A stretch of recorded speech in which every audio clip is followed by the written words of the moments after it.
Greetings, my dear viewer.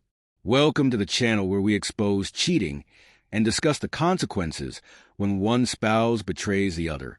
If you, like me, believe in true family values and oppose cheating, please subscribe to the channel and give this video a thumbs up. Let's dive in. It was a regular Friday night when my wife of 12 years, Avery, happily told me she was heading out to a reunion with her college friends. She slipped into her favorite dress, the one that always highlighted her timeless beauty. She radiated the same glow that had captured my heart all those years ago. Her excitement was contagious, and I couldn't help but smile as I watched her. Nights like these weren't new. Avery going out with friends while I stayed home had become routine. Over time, I had learned to trust her completely. Our relationship was built on that trust and unspoken bond. Before leaving, she leaned in to kiss me goodbye, reminding me playfully not to wait up. I had no reason to doubt her words or question her intentions. My trust in her was unwavering. The evening began quietly. I found myself on the couch with a cold beer in hand, a movie playing in the background to pass the time. Avery's nights out were common, and I was genuinely happy for her to enjoy herself. However, as the hours passed, I felt a strange unease starting to settle in. It wasn't overwhelming, more like a faint itch I couldn't ignore. It wasn't outright suspicion, but rather a nagging sense that something wasn't right. Usually, Avery would share snippets of her night on social media. A photo, a check-in, or a quick story. But tonight, there was nothing. The silence felt odd, and I couldn't shake the feeling that something was off. I tried to push the thought away, convincing myself that she was just too caught up in the evening to update her accounts. Still, the unease lingered, growing stronger as the hours dragged on. By 1:30 a.m., my discomfort had turned into a persistent worry. There had been no messages, no calls, no updates. This wasn't like her.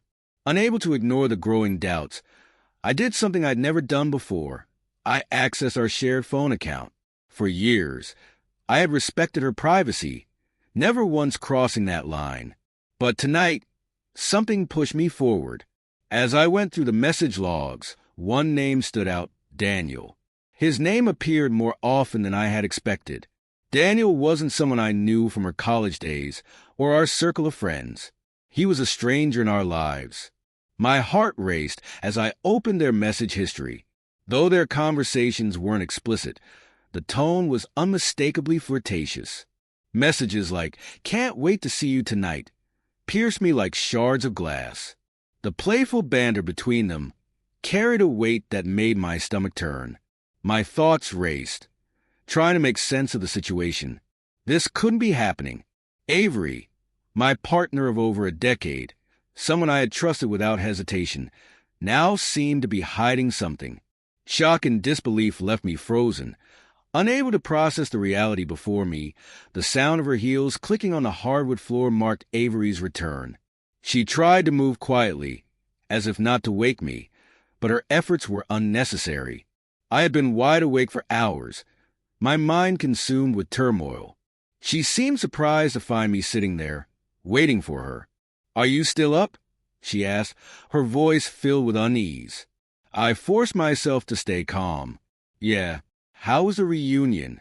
I asked, my tone steady, concealing the storm inside. She hesitated for a moment before replying. "It was nice," she said, avoiding my gaze as she removed her shoes. Her discomfort was evident, her behavior telling. "Who all showed up?" I asked casually, trying to mask my curiosity. Her response came too quickly, too rehearsed. "Just some old friends. You wouldn't know them," she said. Her words felt hollow, and the name Daniel echoed in my mind like a constant beat. I knew she was lying, but I held back from confronting her right away. I needed more than just suspicions. I needed undeniable proof. In the days that followed, I kept up the appearance of normalcy, though beneath the surface, I was methodically uncovering the truth.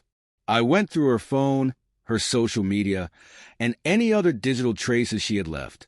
Bit by bit, the story of her connection with Daniel became clear.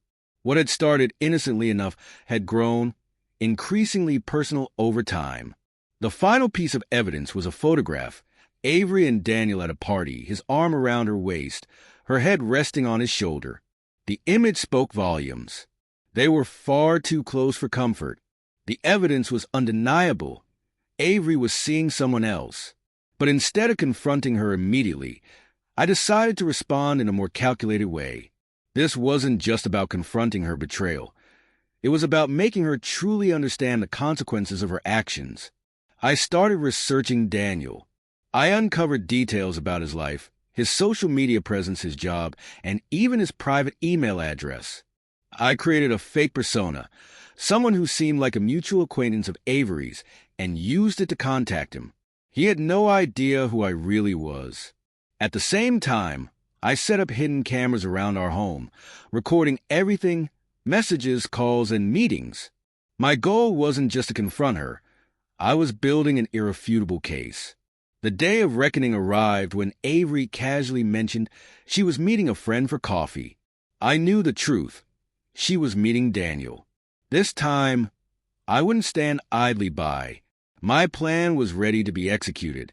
I compiled a video, carefully editing it to expose every detail of their affair. The video included screenshots of their messages, footage from the cameras, and the photograph of them together. I uploaded it anonymously to a popular social media platform, framing it as a cautionary tale. Within hours, it went viral. When Avery returned that evening, her phone buzzed with endless notifications. Confusion quickly turned to panic as she realized what had happened. Her face went pale, her hands trembling as she stared at the screen. There was no escaping the truth now. For the first time, Avery had to face the full weight of her betrayal. It wasn't just a private reckoning anymore. The entire world was now watching. The truth about her was no longer hidden. From where I stood in the doorway, I watched in silence as Avery's expression shifted from confusion to pure terror. Her phone buzzed relentlessly, each vibration a sign of the inevitable. Her fingers shook as she unlocked the screen, her eyes scanning the avalanche of messages. The color drained from her face as the full reality of the situation hit her. She looked up at me, her breath catching. What is this?" she whispered, her voice trembling with shock and disbelief. The weight of it all overwhelmed her like a crushing wave, leaving her unsteady. "Did you do this?" she finally managed, her voice quivering as the question hung between us that I said nothing. My silence spoke louder than any admission could. Her knees seemed to buckle slightly, and she sagged under the weight of the moment. Tears began to stream down her face as she reached out toward me, seeking comfort, but I remained motionless, my resolve unshaken. The bitterness of betrayal, which I had carried these last few days, had crystallized into an unyielding edge. Her tear-streaked face mirrored regret, but it was far too late for that. The damage she had caused was beyond repair. Sympathy was a luxury I could no longer afford. Her lies, the secret texts, the covert meetings with Daniel, they had eroded the foundation of everything we had built over the last decade. She had destroyed it all for what? A fleeting, selfish indulgence. "Did you really think I wouldn't find out?" I asked, my voice calm but cutting.